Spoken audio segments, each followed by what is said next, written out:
So, Lolo, you were the youngest of 11 children? 12. 12 children. 6 boys, 6 girls. 6 boys and 6 girls. Okay. And your Lola is the eldest. Eldest. And So, I am the youngest. you are 24 years apart? Yes. 24 years apart. 24 years Opo. apart. Opo. So, how was your childhood, Lolo, being the youngest of 12 children? So, you were spoiled Because of the death of my father, your Lolo Agustin. I was left with my mother. Opo. From birth till I went to the seminary, I was always near her. You better take me picture.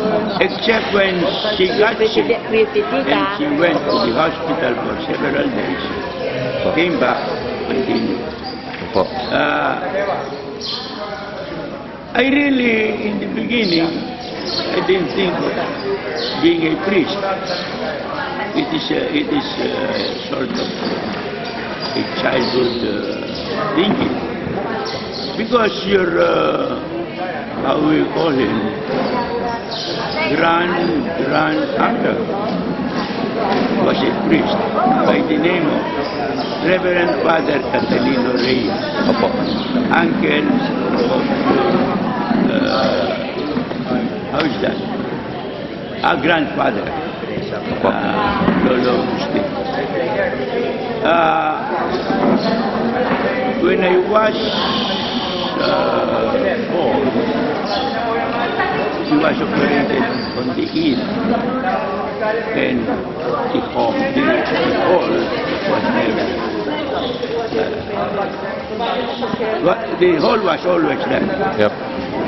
And because he is old, old are no longer taking care. What we say in Tagalog, mapanghi. Opo. I thought all priests are mapanghi and they need to have a hole in the ear.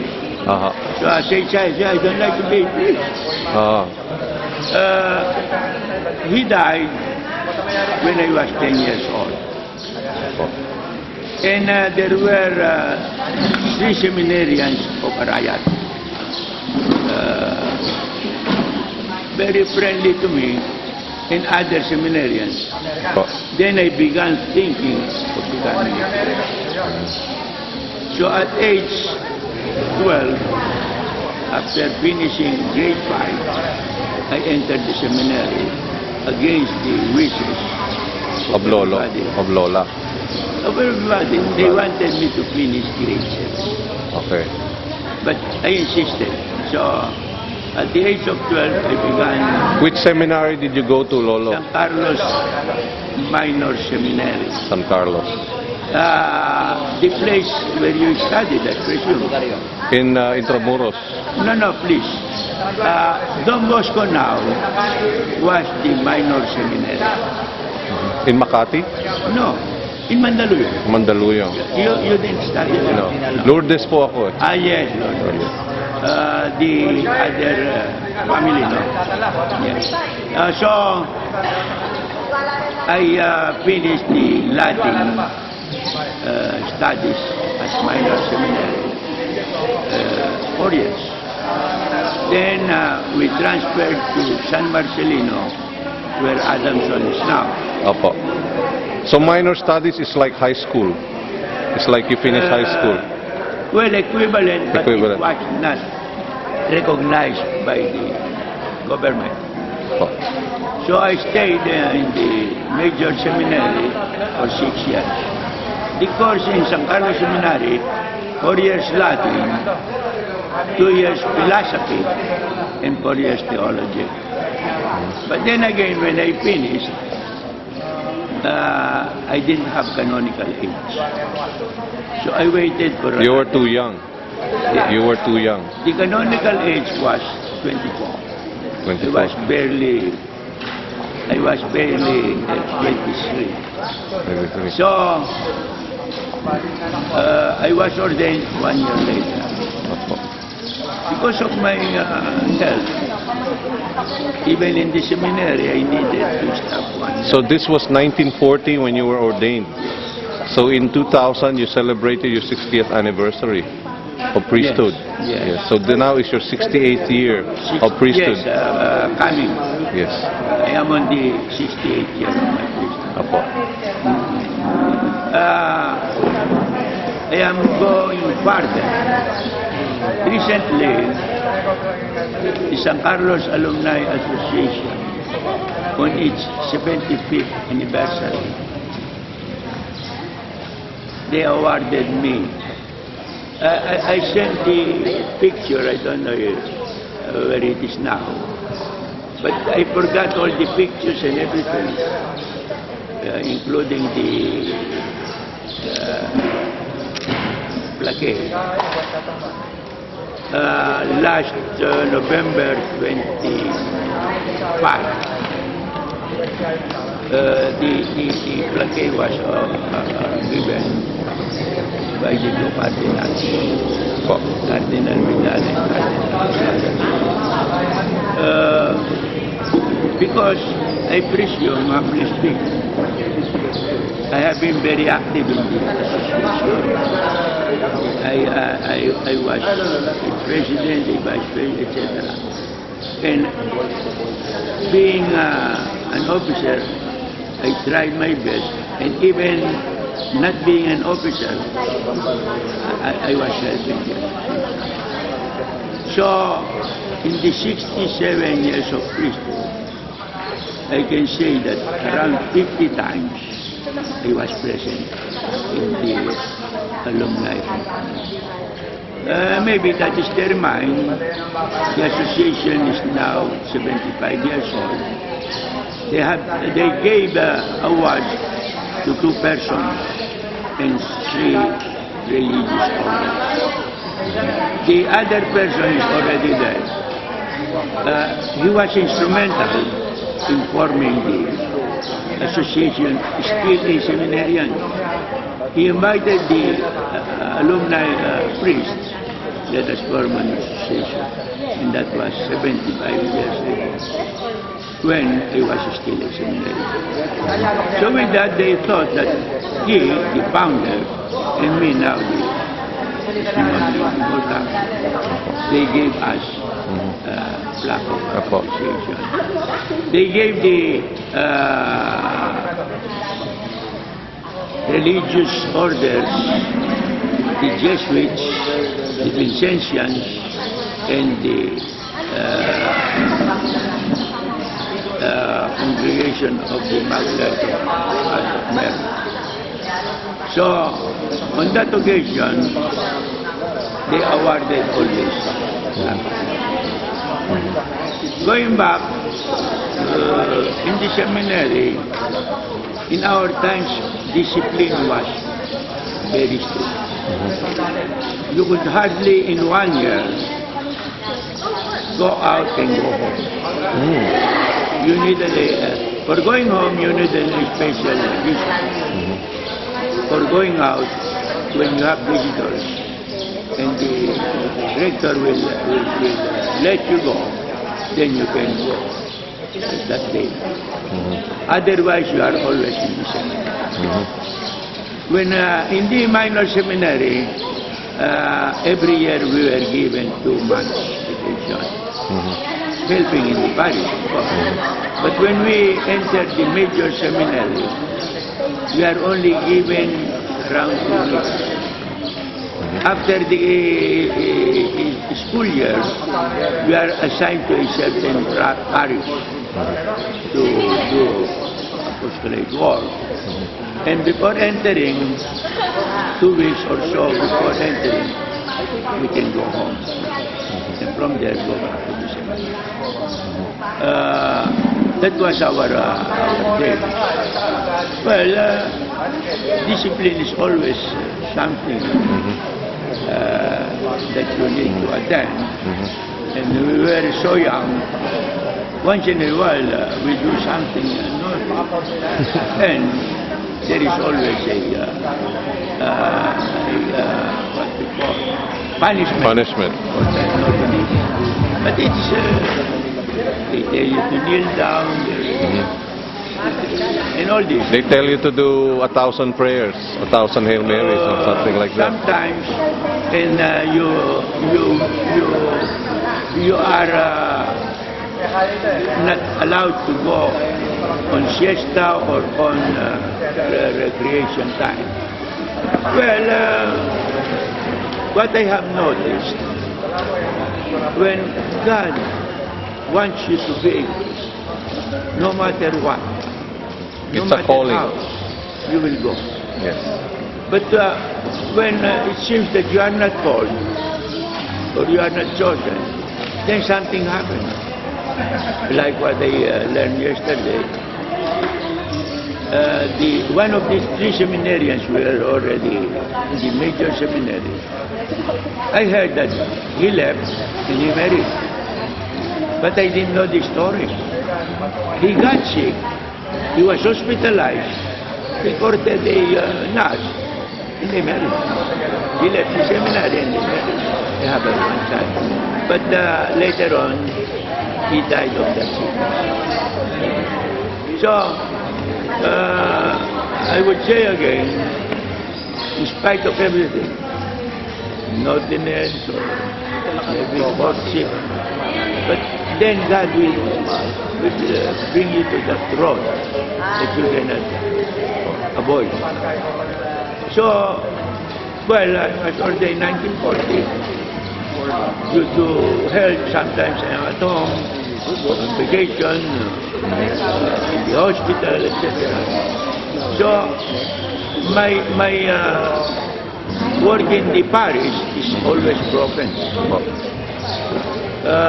Of course, the latter part, when I was already parish priest, I have been assistant in the parish, from Paco, Manila, to several towns of Pampanga. And you were a parish priest for how long, Lolo? From 1955 until I retired in 1996. That's 41 years. That's correct. 41 years. 41 years parish priest. That is in Angeles, in Araya? No, the first parish, and it was a new parish, in a barrio of Bacolod called Potrero.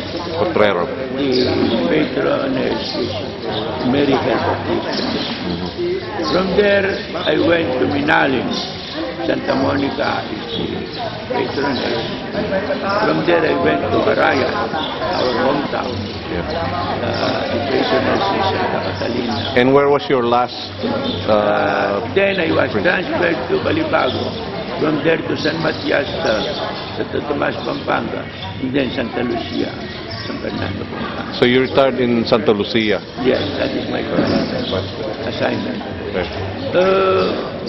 In the course of those, how many years? 54, is that correct? Because I am now retired, 1993. Been 12 years. 14 years. 14 years. Going on 15. Yes. All that time, my achievements, I can say, I was instrumental in founding the first Legion of Mary parish presidium in Paco, Manila. So the parish presidium was first established for men only, but then it was established in many other parishes, and until now for men and women. And then I have been with the Knights of Columbus from 1950 to the present time. And I have been with many conscience, but the one we founded was in San Matias, Knights of Columbus conscience. We were the charter members of San Fernando Conscience. It began in 1952 as a center. Later on, it was made a. And from then, I am active. I was chaplain for several countries, and lately I was the faithful navigator. During all these times, first I was elected vicar foreign to them. Then I was elected member of the board of consultants one time. And as vicar foreign, during that time, we served as members of the Archdiocese with the children of Mary, I was maybe 20 years spiritual director. Well, all of these are my years in the past, with successes, sometimes failures, with some problems, sometimes big problems. But all of them, thanks God, were able to survive. Okay. Now I am staying in the house of the clergy in Pampango called Balepari. But the Archbishop, Archbishop Pasiano, Ianiceto, wanted a Latin word, Domus Pastorum, Homo Preachers, or Homo Pastors. Well, the Balepari is still there, but it's more now. Do you still say Mass today, Lolo? I cannot say Mass every day. Once a week? And because of the accident in the comfort room, I am still in wheelchair, and I don't say Mass alone. Yesterday I was able to... You co-celebrate Mass. You co-celebrate Mass with the younger priest. I was the main celebrant and others preached for me, but then we talk so much. So, in a way, that is our life now, with several priests retired and not retired, in the same house, trying to be well with them, as an older brother, but more so as a co-equal brother. Now, I think we will go to the family. The family, that's right. What is your earliest recollection? We will go as far as Alejandrino Robledo. Well, Alejandrino came from Spain. Robledo also came from Spain. But Jose Robledo is really a Spaniard. We presume he was a soldier. Reached our town in a riot, married Agustina Felipe, and he died in a riot with his wife, and their remains are inside the church. What year was he born, Lolo? What year was he born? Can you remember? No, not now. In the 1800s? Because I didn't mind very much the dates. epitaph. Because when I knew it, they were already inside. But he has a tombstone engraved in the church? I hope I can still find it. Because the church was rebuilt, was, made better. So, Robledo, Maria, daughter of Jose Robledo, married an Antipolo Leandrino. Even the Leandrinos came from Spain. According to what I learned, they were Jews. And Spain was a very Catholic country. The Jews are in a way persecuted. They went to Egypt, Alexandria. They say that their family name was not Alejandrino, but they changed it, Alexandria Alejandrino. They Hispanicized their name. Yes. Alejandrino. Yes. So they came to the Philippines from all parts of the Philippines. Last The other year, if I may, we have a reunion for the Alejandrinos. The parties who came are for Kalinga, Kapala, and from the north, and from Quezon province from the south. And according to the host, General Germain Alejandrino, he was assigned to the whole Philippines. In everywhere there is an Of course, we presume that we are all relatives. From this family, Anselmo Alejandrino and Maria Robledo, they have 2 sons and 3 daughters. Canuta is our grandmother, married to Pedro Jurado. We don't know much about Pedro Jurado because in a way he was not really at ease at home. He was always away. Always away until his death. We don't know where he died. Of course, we always know about Lola Canuta Alejandrino. And